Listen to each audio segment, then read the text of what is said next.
Okay, so everyone knows about the Library of Alexandria, right? Like this legendary hub of knowledge that just vanished. We're told it's this huge tragedy because a fire supposedly destroyed thousands of ancient scrolls. It was built way back in the 3rd century BCE under Ptolemy I, and honestly, it was such an ambitious project. They literally wanted to collect every single piece of human knowledge. But here's the thing that keeps me up at night. Behind that whole burnt to ashes narrative, there are so many weird gaps and unsolved mysteries. It makes me think that what we lost didn't just poof, disappear. Maybe it's hidden, scattered, or purposefully kept away from us. And that's where this whole story actually starts.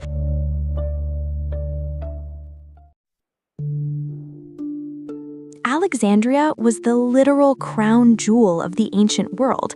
It wasn't just a port city, it was the heart of Mediterranean civilization. When the Ptolemaic dynasty built it after Alexander died, they weren't just making a capital, they were building this massive laboratory for the human mind. Ancient writers described it as the place where all the world's knowledge gathered. But as time went on, the library's trail just gets blurry. It leaves you wondering, was it really destroyed, or is part of its legacy secretly tucked away? And I'm not just making this up. It comes from all these historical glitches, ancient rumors, broken records, and archaeological finds that just don't make sense.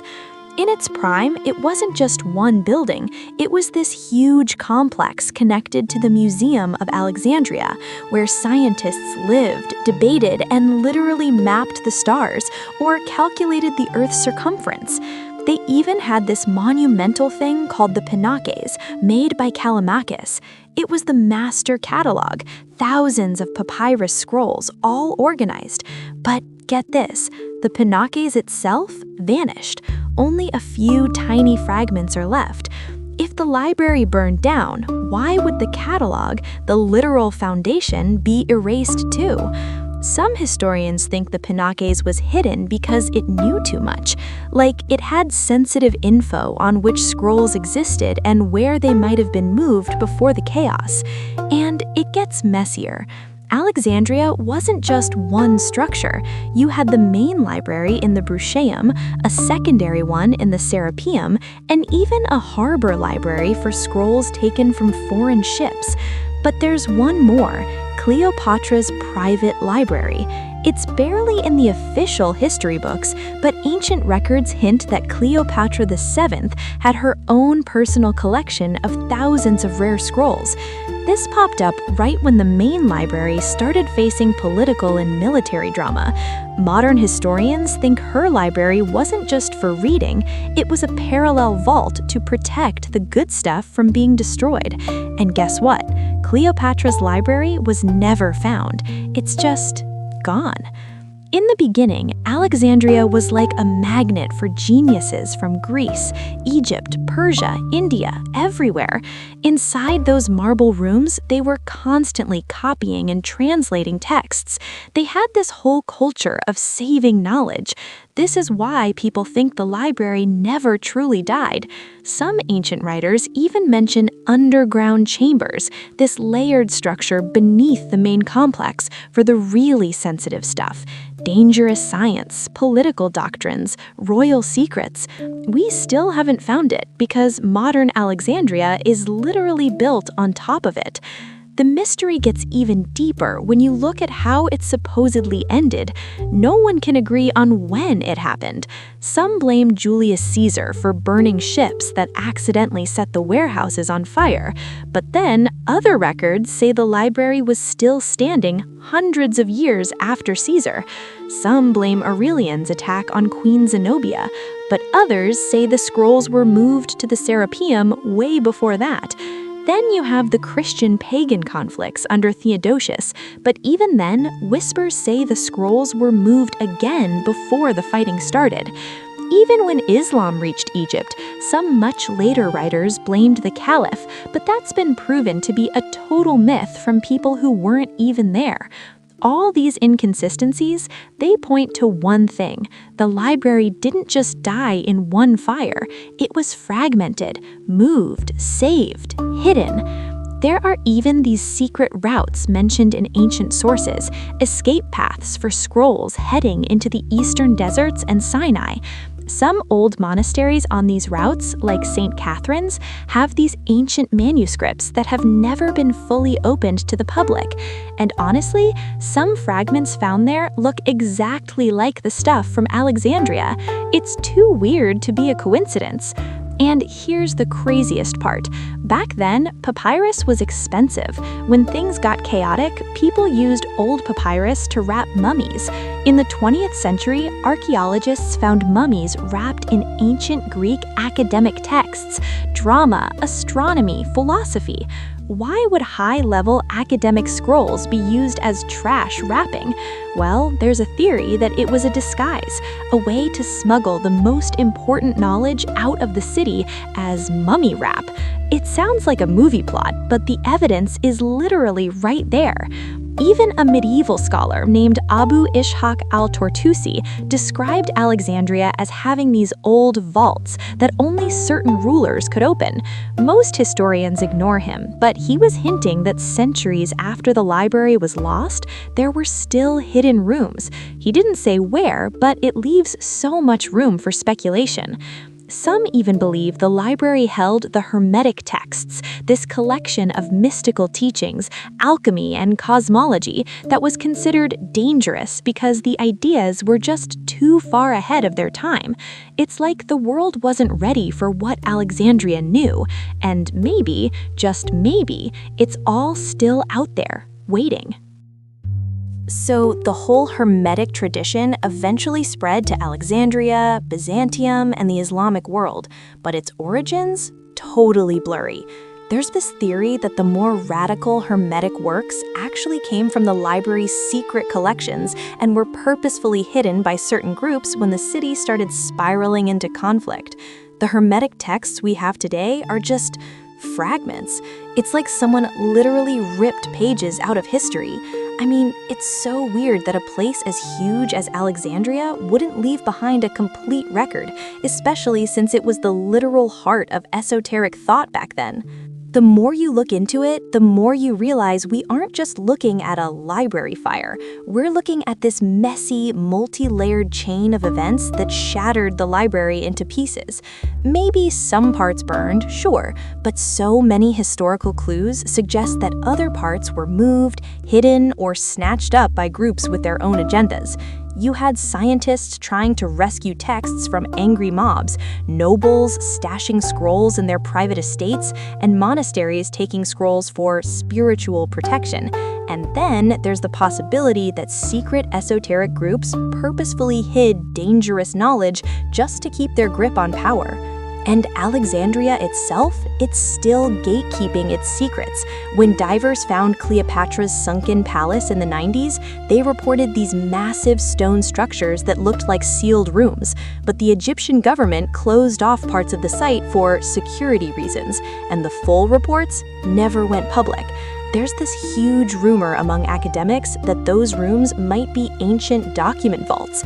Every time we find a clue, 2 more questions pop up. Every time a theory is debunked, a new gap appears. It's becoming so clear that the destruction of the library wasn't a straight line ending in fire.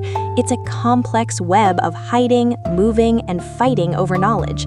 The idea that the library was hidden isn't just a conspiracy theory anymore. It's something we actually have to take seriously. If something is missing from Alexandria, maybe it's not the library itself, but the historical certainty. That ancient knowledge is still leaving footprints in mummies, in monasteries, in blurry notes from scholars, and in underwater ruins. Alexandria is keeping its secrets so well, almost like it wants that legacy to stay in the shadows. And that's where the real search begins. Not to find what's lost, but to find what's still hidden. See, the way knowledge moved from Alexandria to the rest of the world wasn't some dramatic, recorded event. There are no records of scientists carrying crates of papyrus at midnight or long caravans of scrolls, but the breadcrumbs scattered across the globe prove it didn't just vanish. There was this flow of knowledge, changing hands, getting tucked away in unexpected places, and resurfacing centuries later.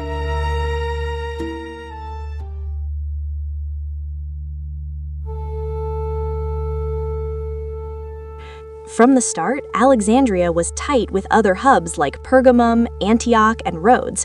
Moving scrolls around was totally normal, especially when things in Alexandria got shaky. Philosophers and scientists who studied there would take copies, or even originals, home with them. This is why people think a huge chunk of the collection was scattered long before the Big Fire. And Rome, their relationship with Alexandria was more than just cultural influence. Modern historians suspect Rome basically ran a systematic intellectual intelligence operation before the library fell. It wasn't allowed looting, it was more like secret copying, sending scrolls to elite Roman scientists, and forced acquisitions of anything useful to the empire. We don't have a receipt for it, but suddenly these Greek texts started popping up in Roman libraries with zero explanation of where they came from. Even some Roman administrative fragments mention papyrus collections from Egypt without any detail. Super sketchy, right? Even inside the city, the Neoplatonists were low-key saving everything.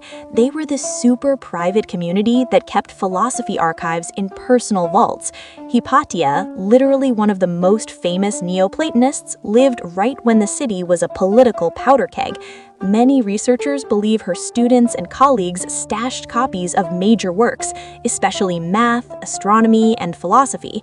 We know this because of old letters mentioning small collections shown only to those who were worthy. Those collections never found. Are they lost, scattered, or still sitting somewhere untouched? Meanwhile, another path to these scrolls led through the Sinai.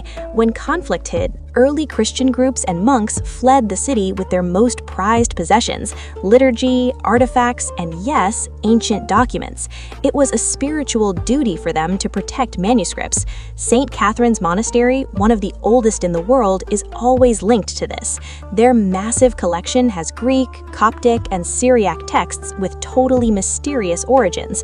But get this, some of the papyrus fragments there have the exact same DNA as scrolls from Alexandria. The ink, the fiber patterns, the handwriting style.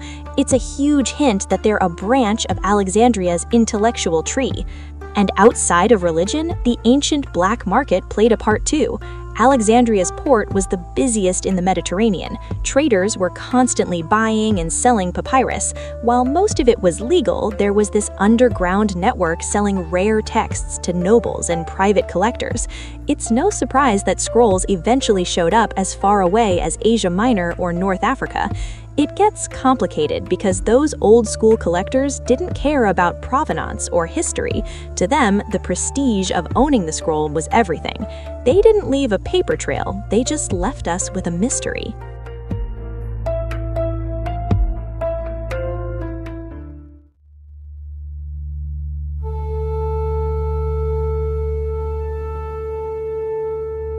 The more esoteric side of Alexandria, especially those Hermetic texts, also shows this super mysterious spreading pattern. The Hermetic stuff that popped up centuries after the library was destroyed was just fragments. It's like there was once this massive, complete whole that was either lost or hidden. These texts cover everything from cosmology to high-level alchemy, and what's wild is that some of the concepts sound more like the work of Alexandrian scientists than pure Greek or Egyptian traditions. It's led some researchers to speculate that Hermes Trismegistus, the legendary figure behind it all, was actually just a symbol for the Library of Alexandria itself, like a personification of a place that united every intellectual tradition. If that's true, then those scattered Hermetic texts are literally shards of a masterpiece that once lived in those halls. At the same time, Alexandria's connection to the Muslim world during the Abbasid era opens up an even bigger theory. The massive translation movement in Baghdad, which gave us monumental works in science and medicine, showed they had access to a huge wealth of Greek knowledge, and it didn't all come from Byzantium. There are reports of translators getting texts from Egyptian and Syrian merchants, texts that weren't even listed in the Byzantine catalogs. Some mysterious mathematical fragments in classic Arabic scripts look exactly like the Alexandrian teaching methods. It makes you wonder, did the library's scientific works slip into the trade routes and end up in the hands of Muslim scholars? The evidence gets even stronger when you look at the 20th century finds, like the Nag Hammadi Library and the Dead Sea Scrolls in Qumran. Even if they didn't come directly from Alexandria, they prove one thing: ancient people had a habit of hiding important texts in caves, deserts, or secret rooms. And get this, one fragment in Nag Hammadi used a storage method almost identical to the case system ancient libraries used for sensitive texts. It's a blueprint of how the ancient world kept knowledge safe from conflict. Even Archimedes' work shows this hidden trail. Some of his mathematical theories found in a palimpsest in the 19th century were way more advanced than anything we thought he knew, concepts we only fully understood in the modern era. There's a huge chance his lost works were part of the Alexandria collection. If his genius could resurface hidden inside a religious manuscript, who's to say other scrolls haven't been stashed away the same way? These hidden patterns form this massive picture. Knowledge didn't move as one unit. It broke into thousands of fragments, moving through trade routes, religious groups, and nobles. Each piece carried a bit of Alexandria's DNA across the ancient world. If the library was totally destroyed, the knowledge should have died out within a generation, but it didn't. It thrived. It popped up everywhere after it was supposedly gone. These tiny traces might not rebuild the whole library, but they're proof that Alexandria's soul didn't burn. It moved in a secret, unrecorded flow. To this day, the search for the hidden library is still on. Archaeologists are convinced the underground vaults are still holding on to something untouched. The clues are scattered in unidentified collections outside Egypt, and some believe the library isn't in one place anymore. It's a network of fragments hidden by generations. In those blurry traces, you see a narrative that was erased from official history. Alexandria wasn't just a hub of knowledge, it was the control center of knowledge. And when the world got messy, the people who understood how dangerous it would be to lose civilization made a choice. They didn't save the building, they saved the thoughts. And that's the possibility that keeps us dreaming, that the Library of Alexandria isn't really gone. It's just waiting for the moment the world is actually ready to receive it all again. I hope this story was as meaningful for you as it was for me, and I'll see you in the next one. Stay curious.